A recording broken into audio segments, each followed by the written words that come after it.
ఉమ్మడి విజయనగరం జిల్లా వ్యాప్తంగా విస్తారంగా వర్షాలు కురుస్తూ ఉన్నాయి. ఇప్పటికే వేసవి తాపం నుంచి ప్రజలు ఉపశమనం పొందుతున్న పరిస్థితులు కూడా కనిపిస్తూ ఉన్నాయి. దీని పట్ల ఇప్పటికే రైతులు ప్రజలు అరసక్తి చేస్తున్న పరిస్థితి కనిపిస్తూ ఉన్నాయి. ముఖ్యంగా చూసుకుంటే ప్రస్తుతం పడుతున్న వర్షాలు రైతుకి ఎంతగానో మేలు చేస్తుంటే కూడా చెప్పుకోవాల్సిన పరిస్థితి కనిపిస్తుంది. ముఖ్యంగా మొక్కజొన్న అలాగే ఇప్పుడు వరి నాట్లు వేసినటువంటి రైతులు ఎంతగానో ఉపయోగపడుతుందంటూ కూడా చెప్పుకొస్తున్నారు. ప్రస్తుతం చూసుకుంటే ఉరుములు మెరుపులతో కూడినటువంటి భారీ నుండి అతి భారీ వర్షాలు కురుస్తాయంటూ కూడా ఒకవైపు వాతావరణ శాఖ కూడా హెచ్చరికలు జారీ చేసిన పరిస్థితి కనిపిస్తుంది. ఇప్పటికే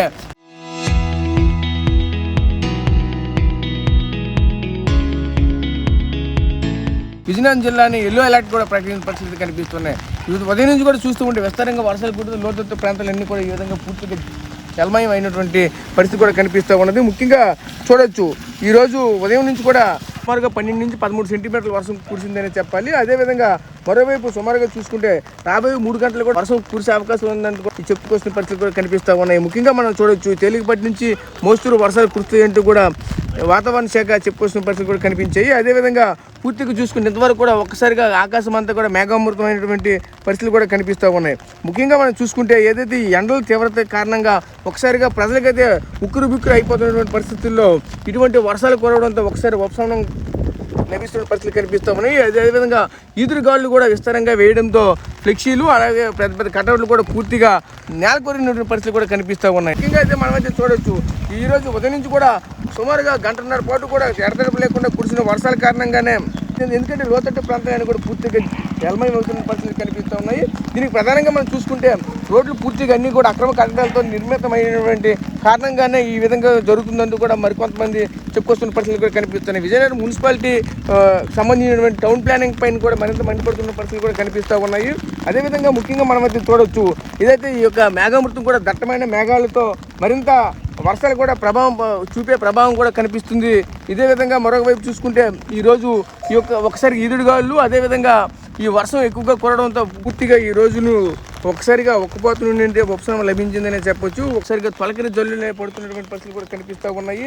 అదేవిధంగా ఈ ఒక్కపోతతో ఉక్కురుబిక్కురు అవుతున్నటువంటి ప్రజలకు భారీగా ఉపశమనం కూడా లభించిన పరిస్థితి. ఈ వర్షం కారణంగా చూసుకుంటే వీధి వ్యాపారులు అలాగే చిరు వ్యాపారులు అలాగే వాహనదారులు కూడా తీవ్రంగా అంతరాయం ఏర్పడినటువంటి పరిస్థితులు కూడా కనిపిస్తూ ఉన్నాయి. ఇది చూడొచ్చు ఈ యొక్క ప్రాంతం అంతా కూడా పూర్తిగా నీటి మూలక అయినటువంటి ప్రధాన కారణంగా చూసుకుంటే ఏదైతే టౌన్ ప్లానింగ్ అంతా కూడా పూర్తిగా అస్తవ్యస్తంగా ఉండడంతోనే ఇటువంటి కార్యక్రమాలు జరిగాయంటూ కూడా మరికొంతమంది అయితే చెప్పుకొస్తున్న పరిస్థితులు కూడా కనిపిస్తూ ఉన్నాయి. ఎందుకంటే ఆ రోడ్లన్నీ కూడా కూరుకుపోవడంతో కాలువలు ఏవి లేకపోవడంతో రోడ్లపైకి వరద కూడా వస్తున్న పరిస్థితులు కూడా కనిపిస్తూ ఉన్నాయి. ఇటువంటి పరిణామాలు ఏవి కూడా ఉండాలంటే ముఖ్యంగా టౌన్ ప్లానింగ్ అంతా కూడా సక్రమంగా పనిచేస్తే ఇటువంటి ఇబ్బందులు ఉండవంటూ కూడా మరికొంతమంది చెప్పుకొస్తున్న పరిస్థితులు కూడా కనిపిస్తూ ఉన్నాయి. చూడొచ్చు ఈ ప్రాంతం అంతా కూడా ఇదే కాదు ఇది విజయనగరంలో ఉన్నటువంటి లోతట్టు ప్రాంతాలన్నీ కూడా ఇదే విధంగా జలమయమైనటువంటి పరిస్థితులు కూడా కనిపిస్తున్నాయి.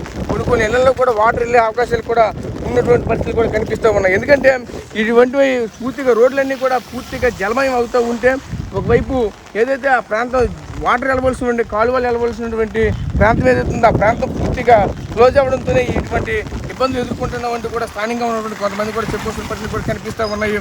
ముఖ్యంగా మనమైతే చూడొచ్చు ఈరోజు ఈ యొక్క చిన్న చిన్న సిరిజల్లులకే ఎంత భారీ మొత్తంలో వరద ప్రవాహం అయితే కనిపిస్తూ ఉన్నది. అదేవిధంగా మరికొన్ని రోజుల్లో మరింత వరద కూడా వచ్చే అవకాశం కూడా ఉంటుంది. ఇటువంటి క్రమంలో ఇటువంటి వీటిపైన ఖచ్చితంగా స్థానికంగా ఉన్నటువంటి అధికారులు చర్యలు తీసుకుంటే తప్ప కానీ ఇటువంటి కూడా స్వస్తి పలికే అవకాశం కూడా లేదంటూ కూడా మరికొంతమంది అయితే చెప్పుకోవాల్సిన పరిస్థితులు కనిపిస్తూ ఉన్నాయి. ఏదేమైనా సరే ప్రస్తుతం చూసుకుంటే ఈ యొక్క తొలకరి జల్లులే ఈరోజు వస్తున్న పరిస్థితులు కూడా కనిపిస్తూ ఉన్నాయి. ఈ యొక్క వాతావరణం కూడా ఒకసారి మార్పుల కారణంతో ఎండ ఒక్కపోత నుంచి ప్రజలంతా కూడా ఉపశమనం పొందుతున్న పరిస్థితులు కూడా కనిపిస్తూ ఉన్నాయి. ప్రస్తుతం ఇది ఇక్కడ ఉన్నటువంటి తాజా పరిస్థితి. Camera person Naidu Rajesh RTV Vizianagaram నుంచి.